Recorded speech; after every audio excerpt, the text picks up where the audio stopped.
Ohio Eugene, j'espère que vous allez bien, moi en tout cas ça va super, j'ai la hype en moi, puisqu'aujourd'hui on attaque enfin le combat à Shiganshina. Allez, c'est parti.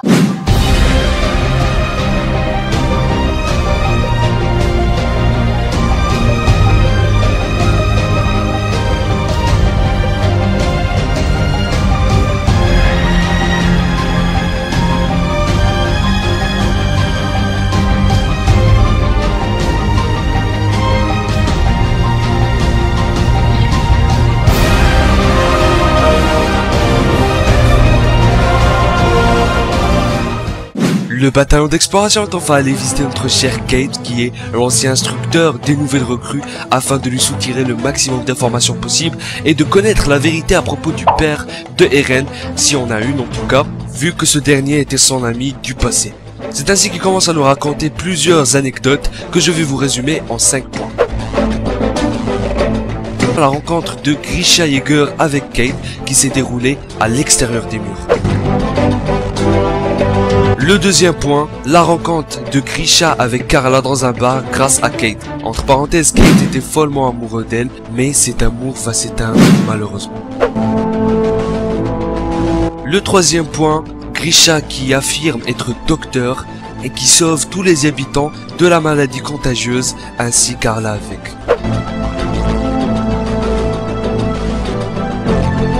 Le quatrième point, le mariage de Grisha et Carla et la déception de Kate.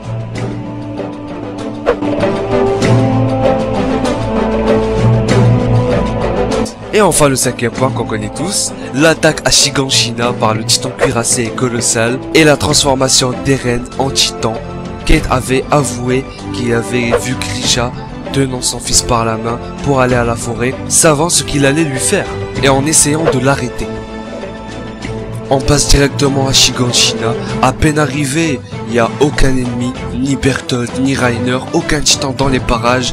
Ils sont étonnés et surpris. Et ils décident donc de boucher la brèche qui est dans le mur. Eren parvient à le faire facilement sans aucun problème grâce à la capacité de solidification, on le sait bien. Après, il y a tout le monde qui est inquiet, il y a des doutes, il y a des peurs partout. Pourquoi? Qu'est-ce qu'ils font? Pourquoi n'y a-t-il personne? C'est vraiment très bizarre. Ils décident donc de continuer plus rapidement possible tout en faisant attention. Après des recherches à l'intérieur des murs, dans les maisons, dans les contours des murs, il n'y a personne. Armin après sans doute et va au Major Erwin pour lui dire il y a moyen que les ennemis se cachent à l'intérieur des murs. Et donc là, Armin donne un ordre à tout le monde et dit allez chercher, si vous trouvez des fissures, des indices comme ça, faites signe le plus vite possible. C'est ainsi qu'après il y a un mec qui trouve une sorte de mur renfermé et là Reiner il sort pour le trancher. Après on a Levi qui vient et il tranche Reiner, il essaie de lui couper la tête mais il tombe et là on a un truc qu'on n'a jamais vu. Reiner normalement il allait vraiment mourir, Levi lui a mis un coup fatal et le mec il a fait quoi? Grâce à son pouvoir il a téléporté ou bien transféré sa conscience du cerveau vers l'inférieur de son corps pour rester en vie. Alors là c'est très ingénieux comme pouvoir. Bref, après il se transforme naturellement mais il ne peut pas bouger pour l'instant. Il y a le titan bestial qui fait son apparition avec toute une ligne de titans à ses commandes. On va dire que c'est comme une partie d'échecs. Lui il est assis et il y a les pions et il y a la tour, il y a le fou, il y a tout ça. C'est vraiment putain de bien organisé. Mais bref, là ce qui tracasse tout le monde c'est Bertolt. Où est-il? Que fait-il? Le premier round commence, donc il y a le titan bestial qui envoie des titans, là, des pions de 4-5 mètres pour niquer leurs chevaux. Voilà, ainsi ils vont être bloqués, donc ça va être genre un match pour en finir l'humanité contre des titans. Voilà, ça va être tout court. Donc après il y a un autre combat entre Reiner et Eren. Eren, on voit qu'il a maîtrisé la solidification, donc il concentre ce pouvoir dans sa main pour infliger beaucoup de dégâts à Reiner. Donc on peut dire qu'il a quasiment battu. Après on a le bataillon d'exploration, il y a l'escouade Levi qui se ramène avec un nouveau équipement. C'est comme des missiles. Et donc Reiner là, il s'est fait trancher la tête, enfin exploser la tête quoi, on le voit. Et là après, donc vu comme il était un petit peu, alors on va dire en sorte, donc il avait besoin d'aide, le titan et non pas Reiner, donc Reiner il avait la tête explosée, il avait quasiment que ses dents. Donc le titan cuirassé commence à crier. C'est ainsi que le titan bestial il prend un petit tonneau où il avait enfermé Bertolt et il l'envoie à l'intérieur des murs pour se transformer et raser tout le secteur. Mais Bertolt n'a pas fait ça vu que il a vu que Reiner il était vraiment en mauvaise posture. Il a donc essayé de l'aider et de le sauver de son pétrin. Il lui dit couche-toi sur ton dos, je vais me transformer. Et là, il va dans les airs et il se transforme. Il y a tout le secteur qui se rase grâce à l'explosion. Le titan colossal il est là. Il y a l'escouade de Angie qui a disparu quoi. On voit personne, peut-être ils sont morts. On a Eren et Armin contre le titan colossal. Et on a ce qui reste de l'escouade Levi contre le titan cuirassé vu qu'il a régénéré. Julie, Armin il va se sacrifier. Il a remarqué que quand le titan colossal commence à s'évaporer, à dégager de la chaleur, bah en fait il rétrécit, il maigrit de plus en plus. Et donc il a décidé de s'accrocher à lui pour lui faire perdre toute son énergie. Voilà, on a Armin qui a brûlé, qui a cramé quasiment. Il est devenu tout chauve, il a même plus de cheveux. Donc cette tactique, il voulait juste faire diversion. Pour que Eren, il vient par derrière et il tranche le titan colossal et il prend Bertolt. Donc là le titan colossal il est à terre. Armin est en mauvaise posture, il respire à peine. Et là il y a Eren qui a battu le titan colossal grâce à Armin. Là on passe à l'autre combat, Reiner contre ça, Jean, Sacha, Connie. Donc ils sont toujours en train d'utiliser leurs missiles. Et là il y a Mikasa qui dit je dois lui mettre un dans sa bouche pour lui faire exploser la nuque.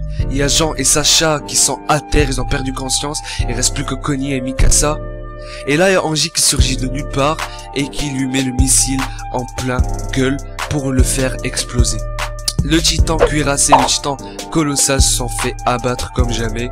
Bertolt et Reiner sont en mauvaise posture. Ils se sont fait décapiter les membres. Et après ça, enfin en même temps, on a un autre combat qui est plus intéressant.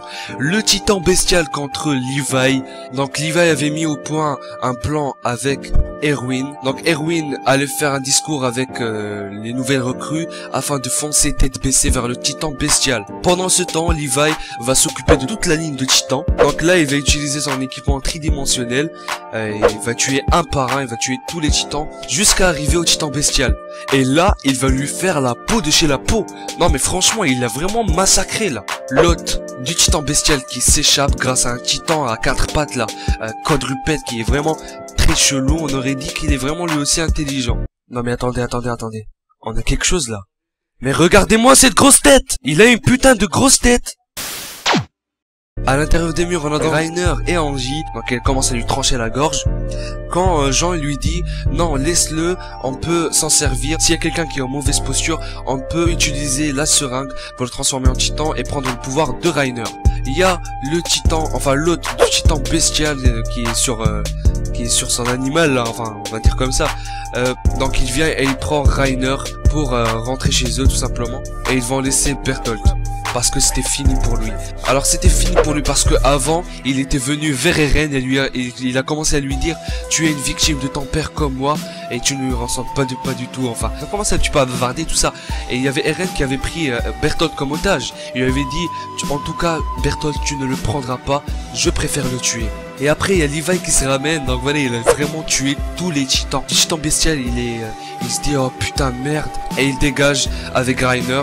Là pour l'instant tout le monde est safe, il n'y a plus aucun danger. À part il y a Armin qui risque la mort, à peine il est en train de respirer.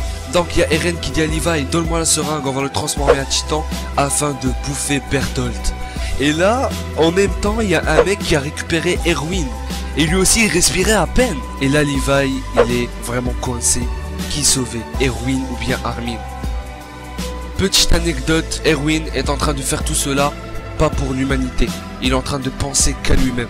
Et il a avoué à Levi. Il préfère même aller dans le sous-sol là pour voir ce que Grisha cache comme secret plutôt que de continuer à se battre avec les autres. Bref, il a commencé à penser à beaucoup de trucs Levi et à la fin, il a décidé de sauver Armin. Donc voilà, il se transforme en titan et il bouffe Bertolt. Et voilà, donc Armin maintenant est le nouveau titan colossal. Alors, donc Armin maintenant est le successeur de Erwin. Donc il va être le nouveau major qui va donner les ordres, établir les plans et j'en passe. Alors après, il décide enfin d'aller dans la maison d'Eren au sous-sol pour voir ce qu'il y a enfin. Donc voilà, la prochaine vidéo ça sera le sous-sol tout simplement. J'espère que ce résumé vous a plu. N'hésitez pas à me le dire dans les commentaires, en tout cas de partager, ça va m'aider. Je vous lâche la meilleure main des rois dans la gueule et à la prochaine.